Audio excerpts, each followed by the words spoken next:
All right, now we just need to do a couple more things to get our ad in place, looking good. And I won't go through everything. I don't want to bore you, but I will go through, the few little finishing touches here, and then I'll show you what I come up with for the final ad and how to export it. So what we're going to do right now, again, we need to continue with our structure here. We need to find a home for this text down here, and I don't really want this bullet list hanging out in the trees. So I'm going to click once on this photo, hit Command T, and I can see that I have a lot more photo below here. In fact, let me undo that or just hit return. I'm going to hit the letter F, which cycles through my screen mode. So we were right here on this first one. There's 3 different views. I'm going to hit F to get to the next one, and that way I can actually scroll up a little bit and see more. Now I'm going to hit Command T. Anyway, I can see here that there's a lot more image down below. So what I'm going to do is click and drag up a little bit, holding Shift, and that way it keeps it in a straight line. So I want enough space below to kind of put my text here, but not lose a lot of what's going on up here. So now I'll hit return or hit enter to commit that transition, that transform. And ride the Hiawatha. This probably needs to be in there, but it doesn't need to be that huge. So I'll bring this down a little bit. And I'm going to play with this title.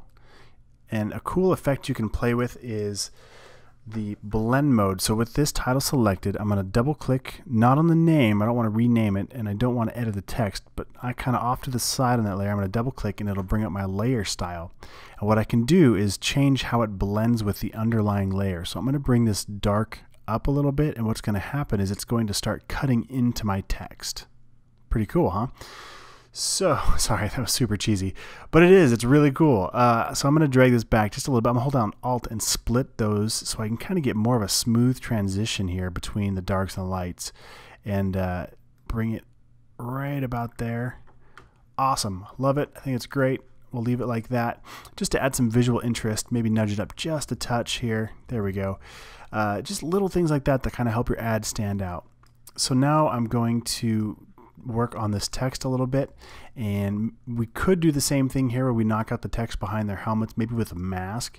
So I could click right here, bring it down, click once, make sure we're on that layer, and then click down here on this mask. So we're going to add a mask to it. So anything I paint with black will hide, anything white will reveal. So we're painting with black on top. I'll hit B to get my brush tool, hit the left bracket key, the one next to the letter P, and now I can, to size it smaller, and now I can kind of paint over this to bring his head back in front of the text. And this is just a quick selection here, so you'll see my text isn't affected. I've just got a mask going on, and if I hold on Shift and click on it, it turns that off. So it's just a way to bring them in front of that text here. And I don't like this list up top.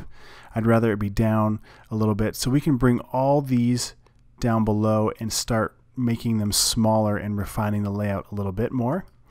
And then the next thing I'll probably want to do is we could leave it like that, leave it nice and big and bold and beautiful as far as the image is concerned, kind of uncluttered. I'll clean this up a little bit and I'll show you what I come up with.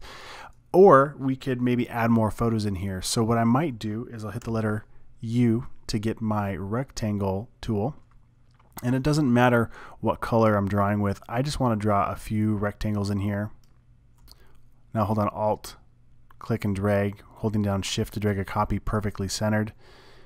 Alt Shift and then click. Now I've got 3 boxes. I'll Shift click all of them, Command T, and drag it up to fit within my guides here. So now I've got boxes that I can use as a mask. So let me show you what I'm talking about. I'm going to jump over to that ad real quick. And I just jumped into that photos folder that we had earlier because I want to grab some photos that kind of show off what the trail really is. So here's a nice one where you can really see one of those sky bridges. So I'm going to click once on this rectangle. I want to put that one in the middle.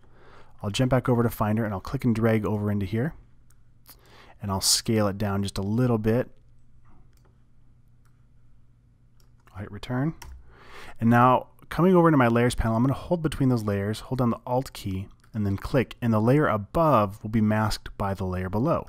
So there's one image in there, and I can scale it to however I want. And now let's grab a couple more real quick. I'm going to grab one for the left side, so I'll click on that, so I'm right there.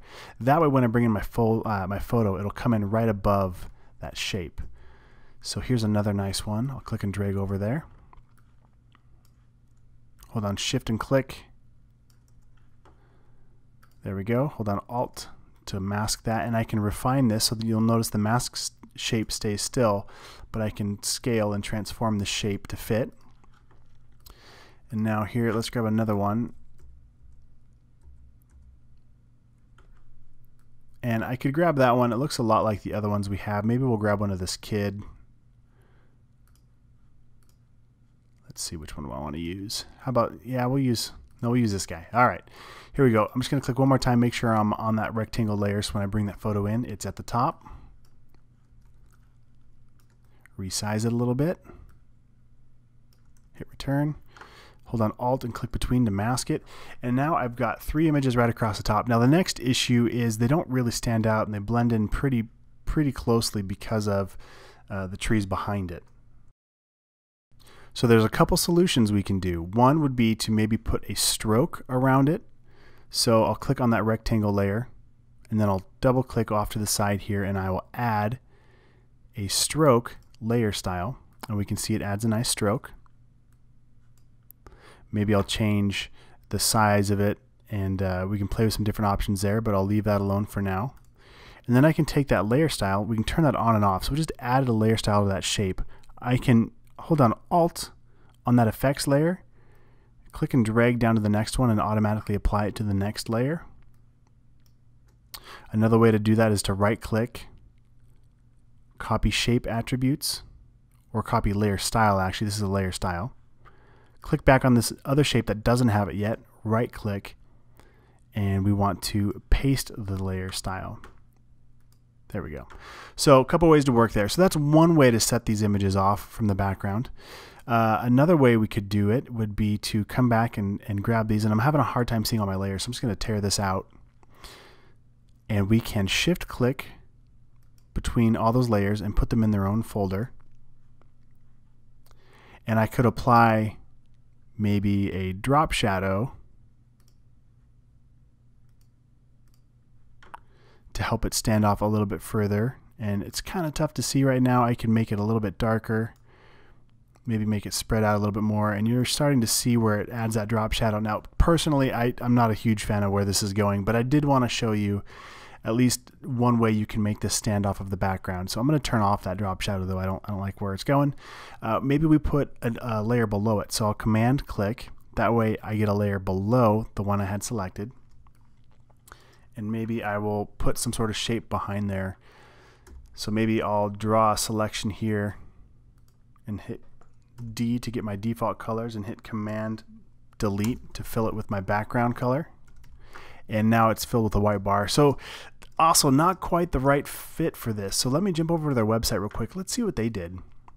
They have, you know, this nice texture in the background. So we could mimic that texture or find something really similar. I'm going to exit what font here. But I'm just going to take a quick screenshot just to kind of grab it as a sample. Command Shift and Command Shift number 4. And then if I hold the space bar, I can move the selection around to get it perfect. I'm just going to hold down Control to copy it to my clipboard. Come back over here, Command V to paste it, Command T to free transform. I'm going to rotate it, holding down Shift so it's perfectly at 90-degree angles. And I'm going to scale it up a little bit. So this might not print that well, but at least I can see if it's a direction I want to pursue, if this is going to work and help make it stand off a little bit. So that's another way we can do that. So what I'm going to do now, I'm going to go ahead and pause this video. I've given you a lot of tips and tricks. I'm just going to work through this ad, kind of finish it up to where I would want to ship it, and then I'll bring it back up and we can learn how to export this for press.